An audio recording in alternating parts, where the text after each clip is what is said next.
Daily pack లో మిగిలిపోయిన net ఎక్కడికి వెళ్తుందో తెలిస్తే షాక్ అవుతాం. మనం daily 1 GB 1.5 GB 2 GB data pack వేసుకుంటాం, కానీ నిజంగా ఫుల్ గా యూజ్ చేస్తామా? చాలా మందికి కొంత డేటా మిగిలిపోతుంది. మరి మీకు ఎప్పుడు డౌట్ రాలేదా ఈ డేటా ఎక్కడికి వెళ్తుంది అని? సింపుల్ గా చెప్తాను.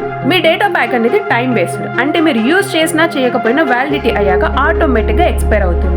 అది ఎక్కడికి వెళ్ళదు, స్టోర్ కూడా అవ్వదు, నెక్స్ట్ డే కి క్యారీ ఫార్వర్డ్ కూడా చేయదు. సింపుల్ గా నెట్వర్క్ కంపెనీ దగ్గర ఉండే సిస్టమ్ లో రీసెట్ అవుతుంది. మరి ఇలా ఎందుకు చేయాలి అని అంటే, telecom companies like Jio, Airtel వాళ్ళు డైలీ యూసేజ్ కంట్రోల్ కోసం, నెట్వర్క్ లోడ్ బ్యాలెన్స్ చేయడానికి అండ్ బిజినెస్ మోడల్ కోసం, అంటే మీరు నెక్స్ట్ డే మళ్ళీ రీఛార్జ్ చేయాలి అని ఇలా చేస్తారనమాట. సో డబ్బులు పెట్టి మరీ డేటాని వేస్ట్ చేస్తున్నారు. డైలీ కొంచెం కొంచెంగా వేస్ట్ అయ్యే డేటా మంత్ లో చాలా పెద్ద అమౌంట్ అయిపోతుంది. మరి మీరు డైలీ ఎంత పర్సెంటేజ్ ఆఫ్ డేటా మిగిలిస్తున్నారో కామెంట్ చేయండి. ఇలాంటి హిడెన్ రూట్స్, ఓన్ సీక్రెట్స్ తెలుసుకోవాలి అని అంటే ఇప్పుడే బాస్ స్పేస్ ఛానల్ ని సబ్స్క్రైబ్ చేసేయండి.